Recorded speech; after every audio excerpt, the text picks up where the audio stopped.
It is a real privilege to be here in Florida. It is a real privilege to be here in Florida. I've been hearing about how wonderful Florida is ever since I married my wife 9 years ago.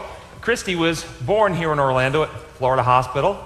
She's a graduate of Forest Lake Academy, and she talks nothing but about how wonderful Florida is. And when we got off the plane the other day, as soon as we walked off the plane and the air from Florida hit us, she turned to me and said, "See how good Florida is?"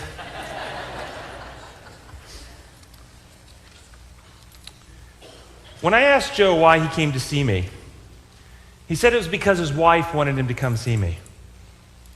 He said she had left and won't come back until he gets some help. Well, I asked, well, what was going on? Why did she leave? I don't know. Well, what's the problem? I have no idea. You'll have to ask her. About 30 minutes of questions with the similar responses, I finally brought her back into the room. She actually came with him. And as she began to describe things, she reported that Joe was a very devout Christian who believed in his Christian beliefs that a wife is to submit to the governance and control of the husband. And therefore, he dutifully dictated his wife's behavior. He told her where she could go, how long she could stay, who she could talk to on the phone, and when she could use the phone. He dictated what clothes she could wear, how much money she could spend. Basically, he dictated every aspect of her life and, of course, commanded when she should serve and wait on him. Now she was leaving him. He didn't have any idea why. In his mind, he was following the Bible. Therefore, he concluded that she must be a loose woman. Joe did not understand the law of liberty, the law that I'm going to teach you this morning. When I talk about the law of liberty, I'm not talking about some legislative enactment or some rule put in force by a powerful potentate. I'm talking about a principle upon which things in the universe run, similar to the law of gravity. I want you to consider the law of gravity for a moment. Do you have to think about gravity for gravity to work in your life? Do you have to know about gravity for gravity to work? If you were to reject gravity, you just made that up, Dr. Jennings. I don't believe gravity for a second. And you go up to the top of this building and say, I repudiate it, I refuse to believe it, and you step off the building. Will gravity care? No, gravity is still going to work. Law of liberty is on this order. You don't have to know about it. You may have never heard of it. You can reject it and not believe in it. It still works. And just like gravity, it is extremely predictable. The only variable with gravity is degree of violation. Step off a 40-foot building, you're probably going to die. Step off a 4-inch curb, you'll twist your ankle. But gravity is doing the same thing in both places. Liberty is like this. The only variable is degree of violation. Let me give you some examples. Imagine a young man is dating a woman that he finds incredibly attractive, and after months of dating, he is convinced this is the one he wants to spend his life with. So he takes her out to a nice restaurant, out to a park, a walk in the garden, gets down on a knee and proposes. Now she feels fondly for him. She's got feelings of affection, but she's not quite sure that he's the right guy. So she asks for a little while to think about her answer, at which time he becomes terribly insecure. He stands up, he reaches in his pocket, he pulls out a pistol. He says, look, I spent my time on you, I spent my money on you. You better marry me and you better love me or I will kill you. Now you laugh, but how does she respond to that? Does she respond by saying, oh, finally a strong man, he'll take care of me? No. Consequence number one, does love go up or does love go down? When liberties are violated, love is always damaged. Consequence number one on your paper, love is always damaged and will eventually be destroyed. When you violate liberties, love is always damaged and will eventually be destroyed. Consequence number two, does she have a desire to get closer to this man or a desire to get away as fast as she can?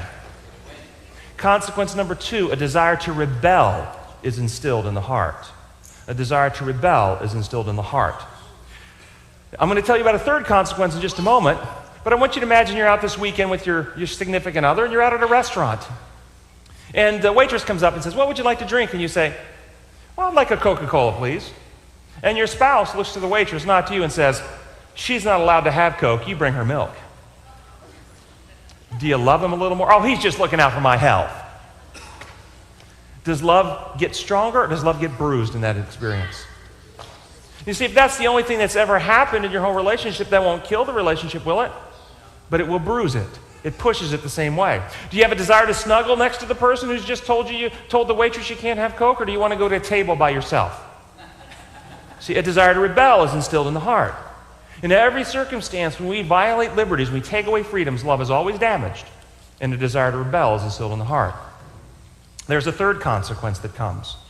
If you're in that situation where your freedoms are being violated, where your liberties are being violated, and you have the option to leave, but you don't exercise that option. Instead, you choose to stay. A third consequence occurs, and that is your individuality is slowly eroded. Your ability to think and reason for yourself is destroyed, and you become what I call a shadow person. Third consequence, individuality is eroded, you become a shadow person. Shirley came to see me. Shirley came to see me referred by her primary care physician for years of depression and dysthymia, a low, dysphoric mood. When I asked her what was going on with her, it was very hard to get any history from her. She kept her head down. She didn't make any eye contact. She answered questions with, And slowly over time, though, she began to disclose that she'd been married to a man who for the last 20 years physically abused her on a regular basis. And she told me one story at which he wanted dinner ready at 5. Have dinner ready at 5. She goes in the kitchen, she works diligently. She puts dinner on the table a little after 5, at which time he begins to hit her. And as he's hitting her, he's telling her, I hate it when you make me do this. Why do you make me do this? If you would have dinner ready on time, I wouldn't have to hit you. I only hit you because I love you. And I expressed some disgust at her description. And that's when she looked up and made eye contact with me for the first time. And she said, oh no, it wasn't his fault. If I would have had dinner ready on time, he wouldn't have had to hit me. Was she thinking for herself? She had lost her individuality. She had surrendered her thinking, her reasoning to her domineering husband, and she saw the world only through his eyes. She'd become a shadow of her husband. This was one of Mary's problems. Mary was a 30-year-old female who came to see me, referred by her primary care physician. She complained of panic attacks, depression, generalized anxiety, inability to relax, worrying all the time, inability to think clearly or make decisions. She had been to several doctors previous to me and been tried on a whole host of medications without any significant improvement. Then she told me that when she had been recently dating a guy in the recent past, and that during that experience he was domineering and controlling. He pressured her into having sex before she was ready. She came to the point of realizing this was unhealthy and decided she wanted out of the relationship. So she went to him and told him that she wanted to end the relationship. At which time he became increasingly aggressive, domineering, and demanded that she go with him to a justice of the peace and get married. And so she did. And now she was having panic. Now she was having anxiety because her individuality was being submerged in the domineering, controlling, overbearing governance of her husband. I want you to imagine that you're gone swimming, and while you're swimming, somebody reaches in and pushes your head underwater. Now, for 1 or 2 seconds, that's not too bad. Maybe even 10 or 15, you can handle that. But what about 20, 30, 40, a minute and a half? Isn't it true the longer your head is held underwater, your anxiety level rises, your panic level rises to the point you become to abject, frantic panic. If you don't get out, now you're going to die. This is what happens psychologically to your individuality, to your identity. If you're in a relationship where you're required to submerge yourself under the governance and control of another person. Oh, you can do it for a week, a month, maybe 6 months. You can do it for a little while. Things aren't too bad. You can hold your breath that long. But if you continue to stay, there comes a point in time where you either must get out or you lose yourself permanently. Your physical body is still alive, but your ability to think and reason as an individual is destroyed. And as that time approaches, your anxiety levels will rise. You will begin to have panic. You will begin to be oppressed. Some people will medicate themselves with alcohol in situations like this. This was depicted classically in the old 1950s and 60s movies with the women who would stay at home with their martinis all day, with the domineering and controlling businessmen, as their identities were submerged in these domineering and controlling men, medicating themselves to avoid the panic and anxiety that comes when you have no individuality. Most people don't use don't use real guns in their relationship. Most people use what I call emotional guns. These are the guns that fire when you don't do something that your significant other wants you to do. And you know what the guns are. If you're not where they're supposed to be, they'll pout, they'll holler, they'll criticize, they may curse, they may stomp, slam doors. But you know that when you're on your way home and you walk through that door, there's a gun pointed at you, and if you don't do things just right, there's going to be a price to pay. In relationships like that, individuality is slowly destroyed. Love is slowly damaged. John was a small man in his late 50s. He had attended college briefly, but did not graduate. He was a man of significant intelligence. He was a self-taught man. He was a senior foreman of a large construction company and had been involved in construction from an early age. He ran several large crews and had received multiple bonuses for his outstanding work. John had been married to his only wife for over 30 years. He was the father of 3 adult, successful sons, yet he came to see me depressed, hopeless, insecure, suffering with low self-esteem and discouragement. He was confused. He thought as he looked at his life that everything should be going well with his job and with the success of his sons. He didn't have any major problems, yet he couldn't figure out why he was always down and depressed. John reported that very early in the first year of his marriage, he and his wife got into an argument. And in that argument, his wife threatened to leave him if he didn't give in to her demands. He reported that this significantly frightened him and scared him, so he backed down and gave in to her demands. And then he described scenario after scenario in their marriage over the years in which he would evaluate a situation, come to a conclusion, come to an opinion that he thought was right that differed from his wife, but he would back down and avoid expressing himself for fear of a tantrum, for fear of her acting out, for fear of her getting upset, or worse yet, fear of her threatening to leave. Through 30 years of marriage, he had lived in fear. Despite his successes at work, he came home considered himself a failure. Regardless of how clearly he thought and how effectively he made decisions outside the home, he was seldom right in his home. He reported that in his mind, he frequently disagreed with his wife, but never expressed the disagreement for fear of the consequences. When liberties are violated, love is always damaged and eventually destroyed. A desire to rebel is instilled in the heart, and if the desire to rebel, doesn't result in restored autonomy and freedom, individuality is slowly eroded, and we become shadow people. Love cannot exist in an atmosphere without freedom. You don't have to believe me. You don't have to take my word for this. This is a law. You can test it. Try it out on your significant other. See how it works. Begin commanding the one you love to obey and toe the line, and inflict some type of punishment if they don't. See what happens in your relationship to love. You can test this. It works. But if you want love to grow in your family, if you want love to grow stronger, I recommend that you begin practicing freedom and test it in the positive side. Begin extending freedom. Begin granting freedom to the one you love and see how love grows in your marriage. You can test it that way as well. Liberty cuts both ways. What I mean by that, when you extend liberty to someone you love, giving them the freedom to have their own opinion, giving them the freedom to think negatively about you, giving them the freedom to think that you're wrong, you give yourself the freedom to not be controlled by their opinion. Liberty cuts both ways. Set other people free, and you set yourself free at the same time. Love cannot exist in an atmosphere without freedom. Which brings us to the law of love. What is love? Where does it come from? How can we know it? And this is confusing because there are many, many counterfeits to love in our society. I'm not going to be talking about the counterfeits today. I describe those in my book. But I'm going to talk to you about the genuine, so that when you see the genuine and know the genuine, then you can identify any of the counterfeits that don't fit the genuine. The law of love is the law upon which all other law in the universe is based. All the law that emanates from God, that is. It is the law which emanates from the very character of God himself. This is not an imposed law. This is not an edict that God has put forth. This is not something that God decided one day to enact. This is a principle that actually emanates from God's very being, as God is love. 1 John 4:8.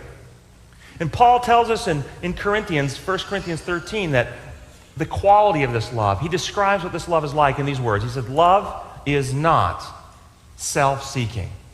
Well, that's kind of a negative way to say it. If we spin it into a positive, if love is not seeking self, then love is seeking others. Love is outward moving. Love is other seeking. Well, God is love. Then we can say God is not self-seeking. God is other seeking, outward moving. The heart of God is vested in the health, welfare, and good of other beings. God is constantly moving himself to uplift, to heal, to regenerate, to create, to do good for other beings. This is a law of love. Paul tells us in Romans chapter 1, verse 20, that God's eternal power and divine nature, God's nature is love, his divine nature can be seen in what he has made so that men are without excuse. Wait a minute. Okay, if his nature is love, and his nature can be seen in what he has made, are you saying that we can actually see the law of love in nature? We can look out into the things he's created and see love? You bet.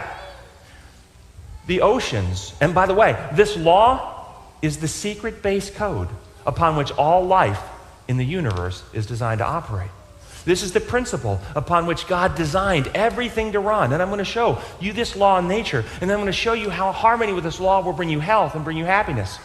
The oceans will give their waters to the clouds, which will rain over the lands, forming the lakes, rivers, and streams, bringing life to the land, flowing back to the ocean, completing the never-ending circle of giving. If a body of water separates from the circle, it stagnates, and everything in it dies. It is only as it continues to flow is there life. The law of love is the law of giving, which is the law of life.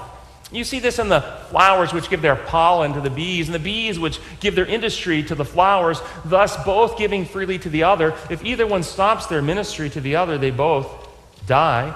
The trees give their nuts to the squirrels eat, spread, and bury the nuts, giving their time and energy to the trees, thus increasing the number of trees and the number of squirrels. If either one stop their giving to the other, they both die.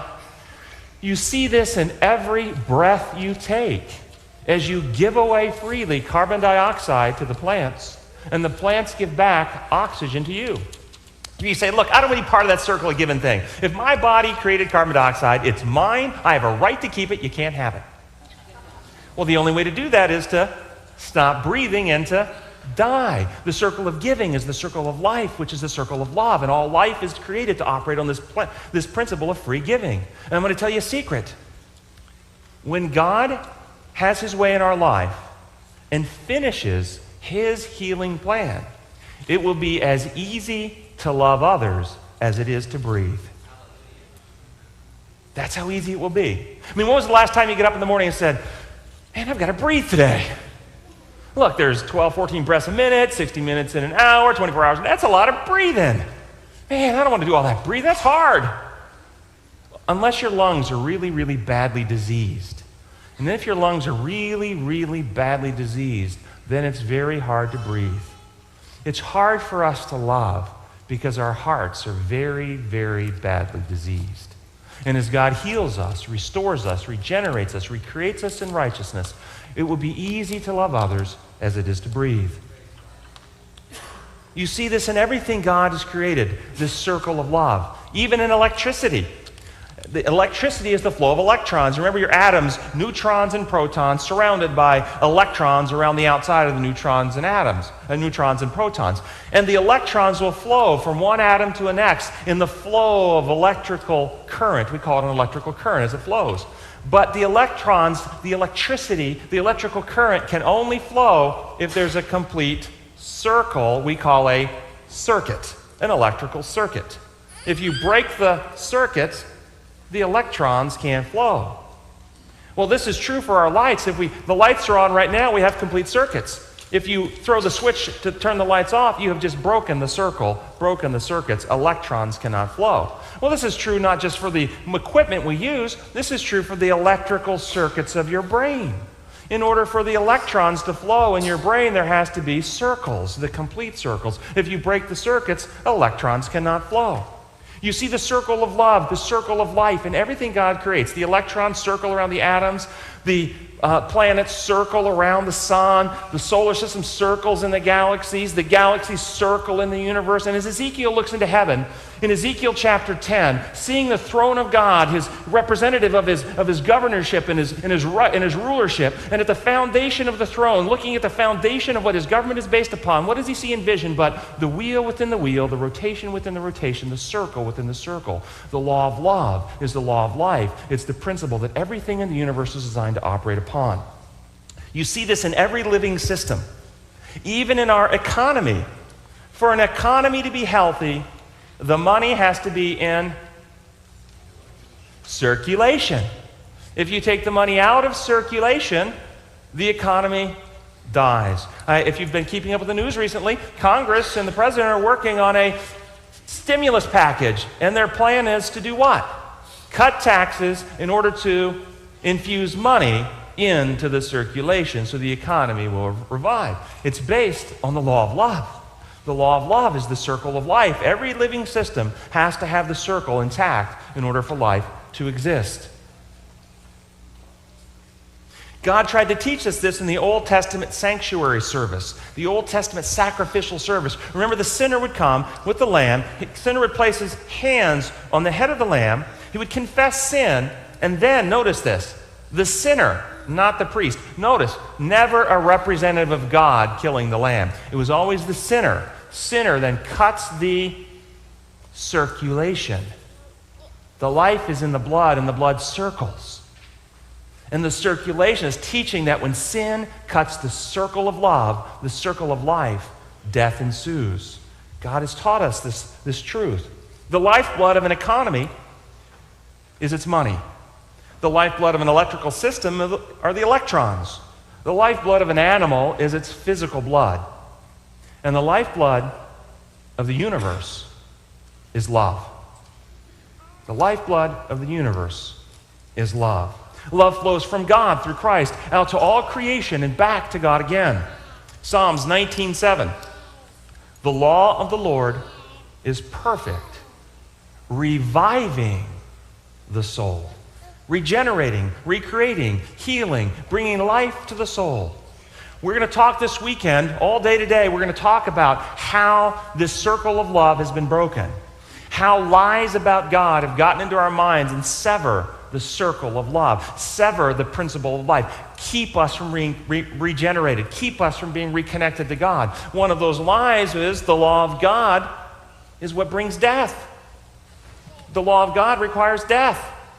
Some of the Bible teaches that the law of the Lord is perfect, reviving, regenerating the soul. It teaches there's another law. Paul talks about it.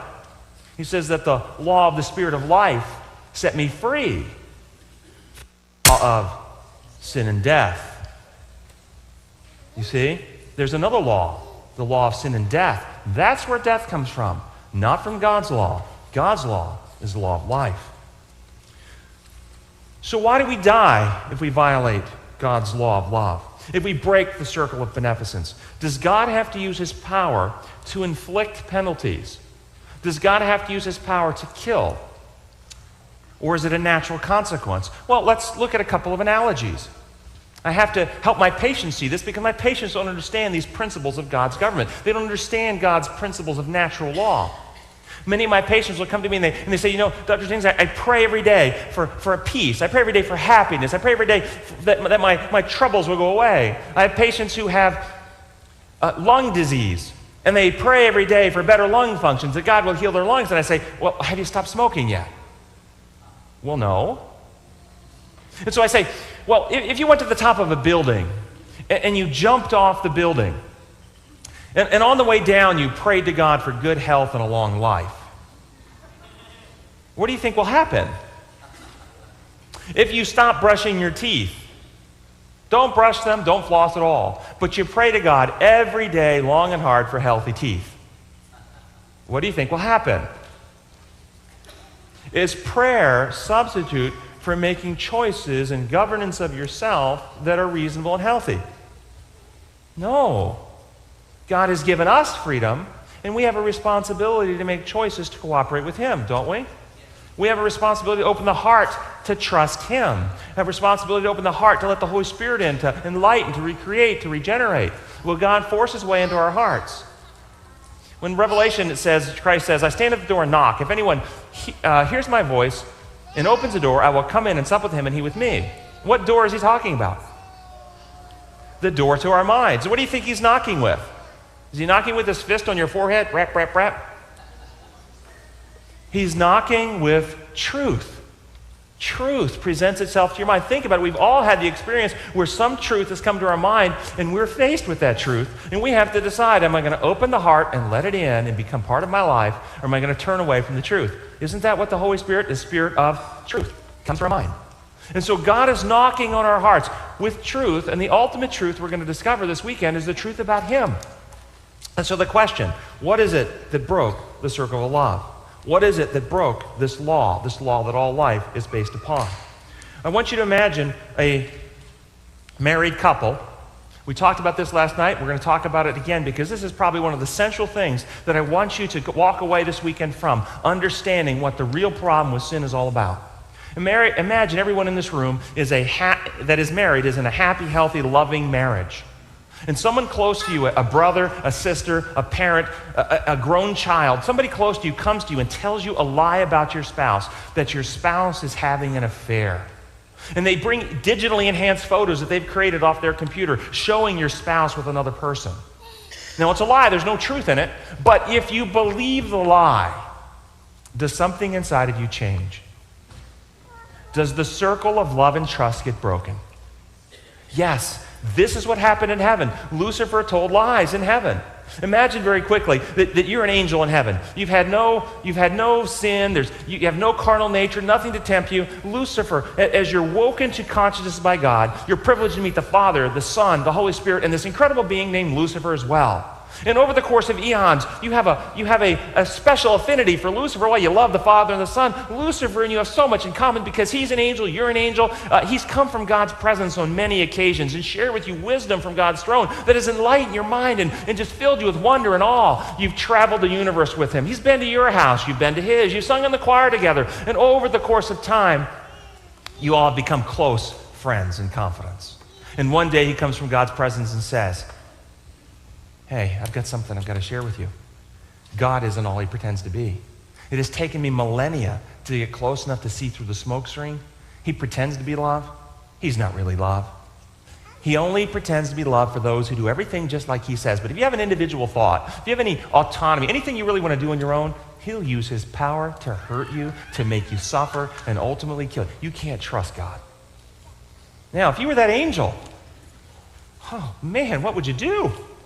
This is Lucifer, your friend. What would you do? Might you want to pray for wisdom?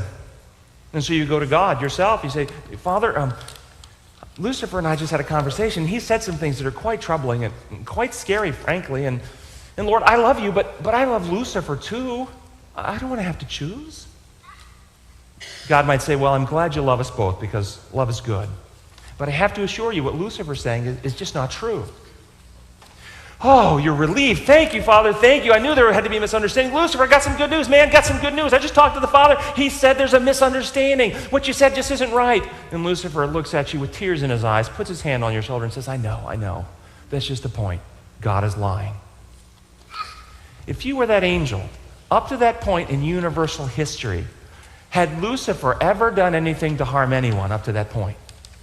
What history could you look back on to determine which one was telling the truth? What evidence did you have? Do you see the difficulty the angelic host had in this? Lies believed broke the circle of love and trust in heaven. Lies believed broke the circle of love and trust on earth. Did God really say in the day you eat, you will die? No, come on. Look at me, I can speak now. I've got language skills and I'm just a serpent. He knows in the day you eat, you're going to be like God yourself. You can't trust what that guy says. Lies believed break the circle of love and trust. And once love and trust is broken, the next consequence comes. Lies believed break the circle of love and trust. Broken love and trust result in fear and selfishness. I no longer trust you, God. You've been lying to me. You're not out for my best good. I'm now afraid of you. And because I don't trust you to watch my back, Well, I've got to watch out for myself. Lies believed break the circle of love and trust. Broken love and trust result in fear and selfishness. As soon as Adam and Eve sinned, they ran and hid because they were afraid. Fear and selfishness. And then fear and selfishness, also known in the world today as survival of the fittest. When you hear survival of the fittest described in science, you can be sure that they're talking about the infection, Satan's principle that is infecting and destroying and killing God's creation. It is the principle that works just the opposite of the law of love. It is the principle that breaks the circle of love and brings pain, suffering, and death. And I will describe that more to you in just a moment. Lies believed break the circle of love and trust. Broken love and trust result in fear and selfishness. Fear and selfishness result in acts of disobedience, what we call sins, the bad things we do. Notice, we are 3 steps down on the process before the bad acts come. The bad acts that we so often focus on are not the primary problem. They're the symptom of the primary problem. And bad acts result in damage to mind, character, and body, a terminal condition. Jesus said in Matthew 5, you say if you hate your brother in your heart, you say if you commit murder, you commit sin. I say if you hate your brother in your heart. You say if you commit adultery, you commit sin. I say if you look at another woman with lust in your heart, you've already committed adultery. He's telling us the bad acts are a result of a sick heart and mind. The heart and mind is the problem. The bad acts result from the sick heart and mind. Sin is based on fear and selfishness. I heard a story in Texas of a chemistry professor, a high school chemistry professor, and 2 of her senior students were arrested for arson and insurance fraud. You see, she was several months behind in her car payments, and the car was going to get repossessed. And so she had 2 students who were failing chemistry, and she went to them and said, if you steal my car and burn it, I can claim the insurance, pay off my debt, and I will give you passing grades in chemistry. So they did. And they all got caught, and they're all in prison now. But think of the motivation. What was the motivation for her to do this? Fear of financial failure, fear of maybe having some job problems because she's gone bankrupt, fear of the consequences of not being able to make her payments, and self-centeredness, thinking only about herself and not about anyone else. What about the students? What was their motivation for doing this? Fear of failure, fear of not graduating with their class, fear of the consequences, and selfishness, thinking only of themselves. Fear and selfishness lead us into temptation and sin. Now on this planet, there are 2 antagonistic principles at war. God's principle of self-sacrificing love, which Christ summed up when he said, greater love is no man than he give his life for a friend, which means, I love you so much. I'll do whatever I have to for your health, for your welfare, for your beneficence, for your good, including if it comes down to it, give my life that you might live. At war with Satan's principle of survival of the fittest, which says, I love myself so much, I'll do whatever I have to promote myself, advance myself, exalt myself, including if it comes down to it, kill you, that I might live. Give myself that you might live, kill you, that I might live. The 2 antagonistic principles at war on this planet, warring for each of our hearts, and each one of us have to decide on which side of this equation we're going to be found. Moment to moment, day to day in our lives, we're constantly pulled in 1 or 2 directions. Am I going to give myself, serve others, lift up others, give beneficence to others, or am I going to let the temptation of fear and selfishness cause me to exploit others, walk on others, take advantage of others to promote myself?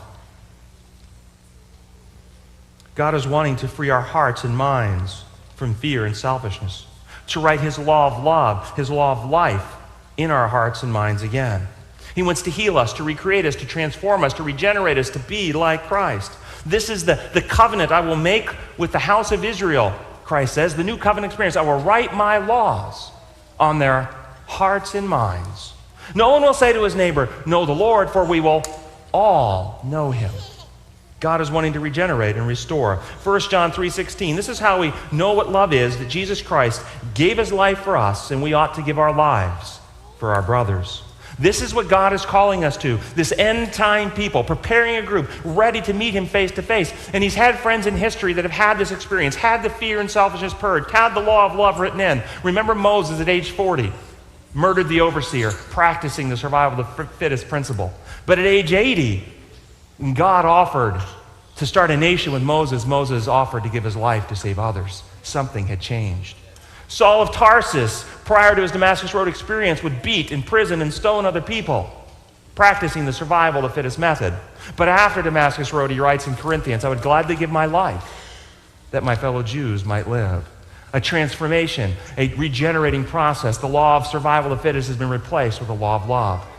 In Revelation chapter 12, God describing the people who are ready to meet Jesus when he comes, the people who are ready to take that fiery chariot ride into heaven, the people that are ready to see Jesus face to face in these words, these are they who do not love their life so much as to shrink from death. The need to protect self, the survival of the fittest principle has been replaced, and love has been written in again, and we are willing to give our lives that others might live.